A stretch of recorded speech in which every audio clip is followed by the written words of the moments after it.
So, okay, you just get locked up again for this situation where you punch this Navy dude, and then all of a sudden you're just right back in the box? No, it's worse because now it's level 4. So it's not, you know what I'm saying, Candyland no more. Right. So, when I got to level 4, one of my big homies, he told me, he was like, man, look, get you a knife. Somebody comes, deal with it. So, and I'm telling, got moved from that yard to the other yard. And the homies that was there, I'm telling homies, look, as long as it's one-on-one, line them up, I'll take anybody. You know what I mean? You know what I'm saying? This is the way you raised me. You know what I mean? I ain't taking nothing. And literally, one day, I figured that was going to get me. It wasn't until years later at Donovan when I started seeing the light at the end of the tunnel. I was you just going to remember my name. That's it. You just going to remember my name. You thought you were going to die just because the knife shit was so big at that point? Well, yeah, I've seen some tough shit in there. It's one thing when you're just fighting. It's a whole nother level when people are trying to kill each other. Yeah. Like I said, level 4 is a different beast. Level 3 is maximum security, but it's not maximum. When you go to level 4, every cellie that I had a life sentence. Really? One cellie had 2 life sentences and then 42 years.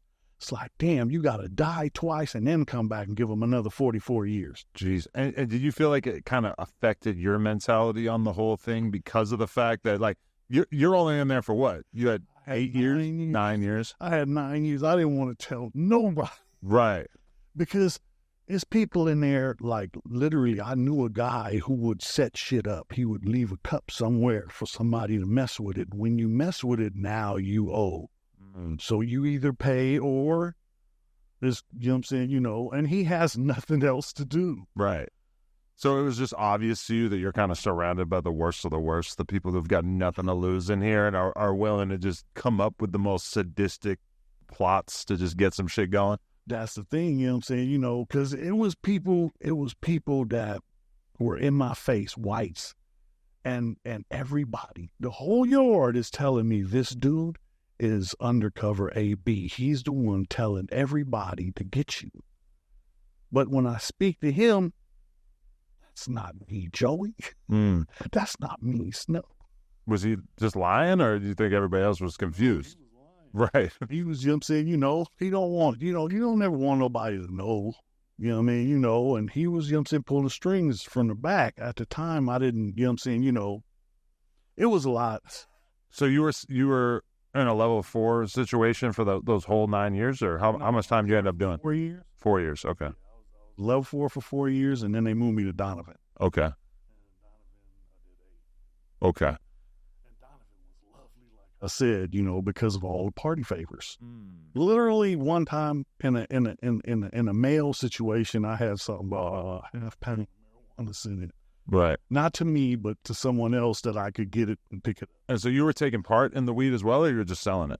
No, well, I would bring in 4 ounces a week. 1 was for me and the homies.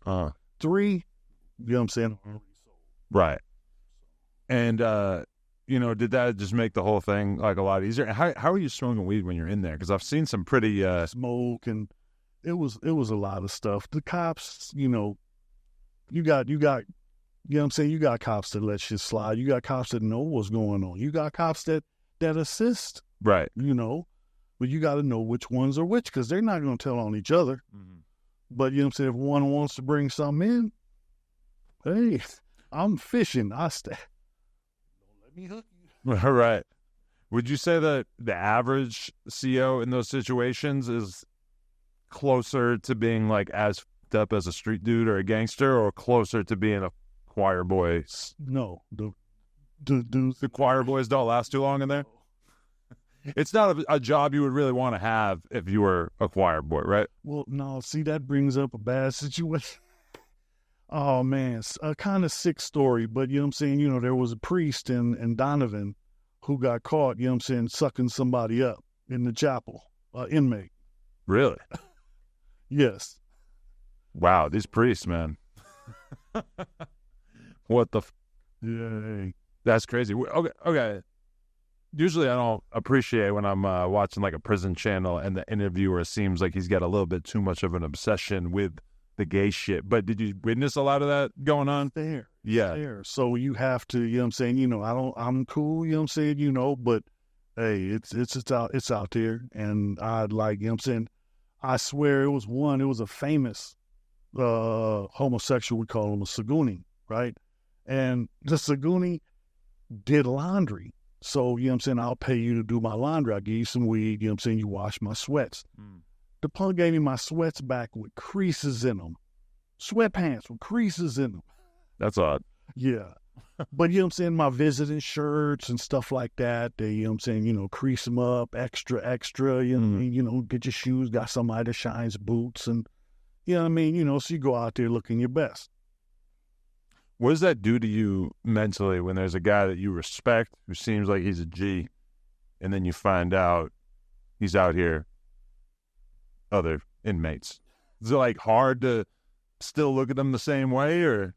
No, you grown. That's your business. As long as you keep that business over there, right?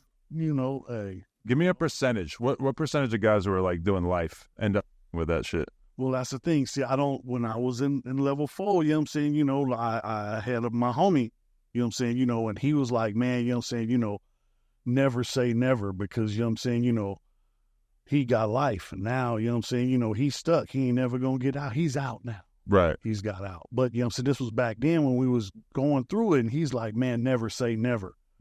I ain't done it yet, but I'm, you know what I mean, it's been 8 years, and, you know what I mean? He thinks about it. I'm like, shit, okay, that's just, hey. Yeah, I had a punk hit on me. You know what I'm saying? It was a black punk named Alice the Goon. Alistair Goon or Alice the Goon? Alice the Goon, okay. From Popeye.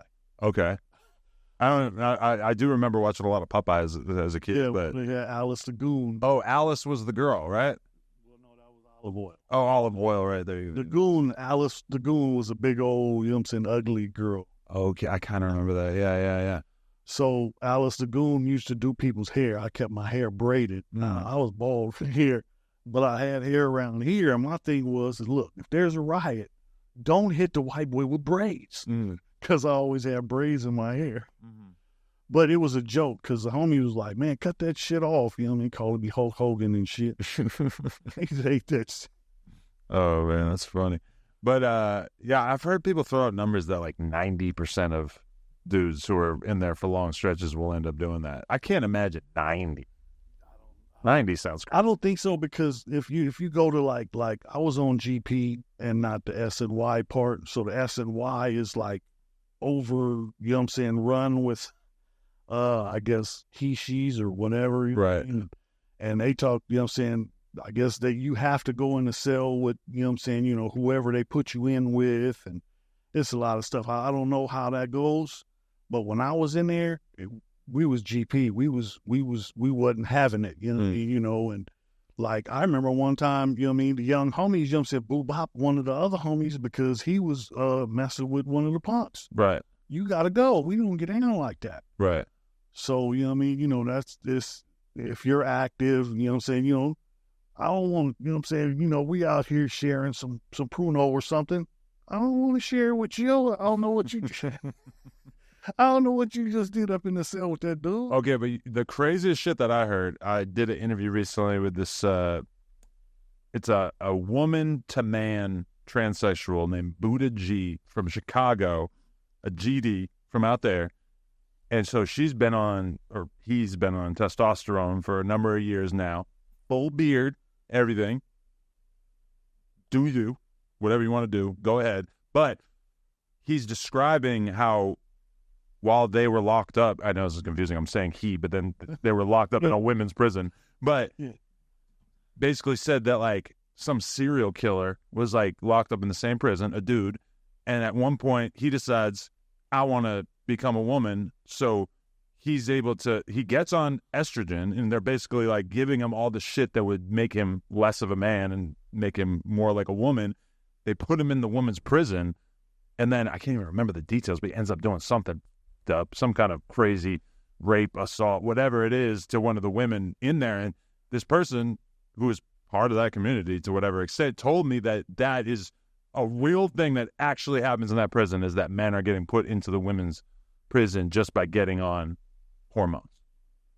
But I mean, this seems like it should not be happening. Like the president needs to stop this. I know that, because that's the thing. I've seen, like, you know what I'm saying, other races. Okay, I remember my first time in county jail. This was old county jail. This was like my first offense was an armed robbery. So I was in a medical tank because I broke my hand, and then I went up to the other tank after it healed up, and it was on the 5th floor, and there was a Hispanic homosexual in the tank. Mm-hmm. Oh man, you know what I'm saying? You know, I don't know nothing, you know what I'm saying? You know, so I'm on my bunk at night, and then they got the back area tinted up. You know what I mean? You know, that's their area. Every 10, 15 minutes, the punk is going to the bathroom, brushing his teeth, and back to the tent area. Go back, take a shower, back to the tent area. Oh, man. I'm like, damn, that's crazy. I'm like, we just got here. This county jail. You've been in here a few days. Right. You know what I mean? You know, oh, hey, each to his own, but that freaked me out because I'm like, wow. I had never seen it. You know, this was, you know, I've been through juvenile and it wasn't like that in juvenile. So now here I am in adult, and it's like, oh, hell no. What? It's crazy.